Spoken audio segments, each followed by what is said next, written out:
A year and a half ago, Nissan's design boss, Alfonso Albaisa, walked me out into a courtyard in Japan into a display not much different than this. I was surrounded by all these new Nissans and more, way ahead of their public debuts. I almost didn't know where to look. Yes, of course, my eyes focused like laser beams on the new Z, and then my gaze drifted on over to the Aria EV. But then I clapped my eyes on what probably should have been the most unassuming vehicle in the place, and I couldn't stop looking at it. Let me show you why. This guy is the 2022 Nissan Frontier. And I know what you're thinking. Why, amidst all that other cool, shiny new stuff, did I get so preoccupied with a humble pickup truck? Well, for one thing, I happen to really like trucks. Plus, this one is super cool looking. It's technical, it's muscular. It just pops for me in a way that today's other midsizers do not. But I think it may have been something else too. The current Frontier has been around since 2005. It's almost old enough to vote. Now, I don't know about you, but where I come from, that is called neglect. And as you know, Nissan hasn't exactly been in the best health lately. So if this new Frontier is as good as it looks, and it can stand out in a sea of swoopier future Nissan products that I've never seen before, well, that strikes me as very important and as a very, very good sign. So let's take a closer look. All right, so we always knew that this new Frontier was going to look more contemporary than what came before it, but that is shooting fish in a very small barrel. But I gotta admit, I didn't expect it to look as tough or distinctive as this. With a blocky upright nose marked out by these glowering LED headlights, it's got an imposing look that delivers full-size presence on a mid-size frame. The subtle T-shaped floating grille within a larger shell thing going on here, well, it could have looked gimmicky or overwrought, but it doesn't. It looks mechanical, like a powerful engine is trying to get out. Wouldn't it be cool if the inside part of this grille was mounted to the engine and vibrated like an old school shaker hood scoop? Well, it doesn't, but more on that engine in a minute. Anyway, this Pro 4X's off-road version looks even tougher because it's got a big old skid plate bookended by red painted tow hooks. And then there are these beefy 265x70 Hankook all-terrains on 17-inch alloys. Peer into the wheel wells and you might be able to see this Pro 4X's Bilstein dampers. The way these big fender flares rise up to meet the trailing edge of the headlamps and the clamshell hood is a particularly nice touch. Move along to the side and the cab looks pretty similar to that of the outgoing Frontier. Indeed, overall dimensions aren't far off, it's just a little longer overall. But you'll notice that this truck has a slight dip in the front window line, which should be helpful for when you're off-roading and you're trying to spot objects that could scratch your paint. This truck has a 5-foot bed, but a 6er is also available. Here's the typical Billboard Pro 4X lettering that you'd expect on an off-road model like this, and although you can't see it, those letters also mean that this truck has a rear locking diff. The bed itself has LED lighting and an integrated rail cleat system for tying down cargo. The tailgate features the sort of big embossed letters common on trucks today, and this cut line here gives an otherwise flat surface some visual muscle, while adding panel stiffness at the same time. All right, so there's nothing revolutionary going on outside, but I do really like the way this truck looks. In fact, I think it's better looking than Toyota, Ford, and General Motors. So let's hop inside and see if they can do it inside too. All right, first impression time. This is a much more up-to-date cabin than the Frontier that's at dealers today. The dash is simple, it's blocky, and it's got a prominent touchscreen and these vertical air vents that I do like. All the controls look intuitive and well laid out, and I really like the chunky door pulls and the shit handles on the transmission tunnel.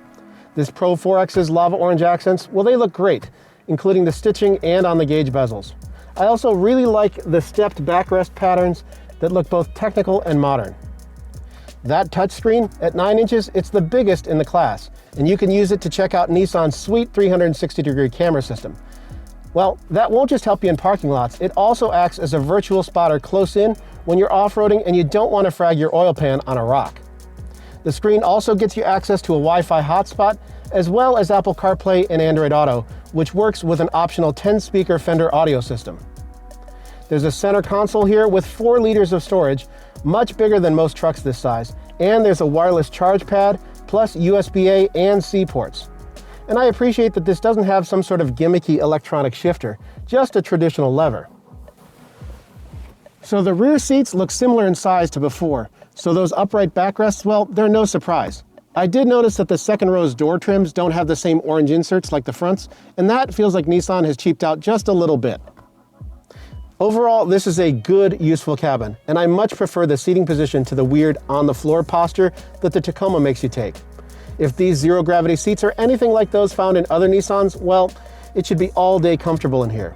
In fact, this interior is totally competitive, and in fact, I think it's better than what you can get in Chevy's Colorado, the Ford Ranger, or the Tacoma. That said, those are all aging trucks, and this interior, well, it doesn't feel convincingly next generation to me. What do I mean by that? Well, this Pro 4X is a pretty high-end model, but there's still no option box that you can check for a digital cluster. There are no cooled seats, the steering wheel doesn't telescope, and there's also a lot of old switchgear in here. Plus, some of the plastics don't seem particularly nice or hard-wearing. I can't help but wonder how modern the Frontier's less expensive trims are gonna look without the colorful accents and this bigger screen. I can hear you commenters right now. Look, I get that this is a utilitarian vehicle and it is not a luxury car. None of that stuff that I mentioned is a deal breaker, but it also doesn't make the Nissan Frontier a clear frontrunner in the class. It feels like the company's accountants took a look at the competition and said, let's make it about 10% better, instead of asking where all those other trucks are going to be in the next few years. While Nissan won't let me drive the Frontier until closer to its on-sale date, we can still talk powertrain. Under the hood is a 3.8-liter V6. No forced induction here, just good old free-breathing natural aspiration, whipping up 310 horsepower and 281 pound-feet of torque. Both of those outputs handily best Toyota's V6, although the Turbo 4 in the Ford delivers more torque at fewer revs. I'm guessing this engine's going to sound a lot better though, and with a 9-speed automatic borrowed from the full-size Titan, it should be pretty fun to drive as well. Nissan hasn't given us any performance specs for this new model yet, but the company weirdly recently fitted the outgoing Frontier with this all-new powertrain for only a year or so. Our man Craig Cole drove one of those, and he said that it might be his favorite driveline in the segment, so hopefully it's going to be even better here. Interestingly, this truck also still keeps hydraulic power steering, which is better for feel, but not so much for fuel economy. In any case, Nissan says that this truck can haul 6,720 pounds or haul 1,610 pounds in its bed. Those numbers are all really solid, but they also don't break any new ground. On the active safety front, Nissan isn't offering its clever ProPilot Assist hands-on driving tech that makes freeway commuting a lot easier. However, the Frontier does gain some class-exclusive gear. In addition to expected safety equipment like automatic emergency braking, lane keeping assist, and blind spot warning, the Frontier gets automatic rear braking to avoid parking lot fender benders, as well as street sign recognition. That is good stuff. In the end, good stuff really does seem to describe this 2022 Nissan Frontier. It looks fantastic. It's got a burly V6 powertrain and some tech features that you can't get anywhere else. It may not rewrite the rulebook for midsize trucks, but it wouldn't surprise me if it ends up being the best in the segment. Now, if you'll excuse me, I'm going over there and I'm going to geek out over that new Z. So, do you think this Frontier looks as good as I do? How do you think it stacks up against the Taco, the Ranger, and the Colorado?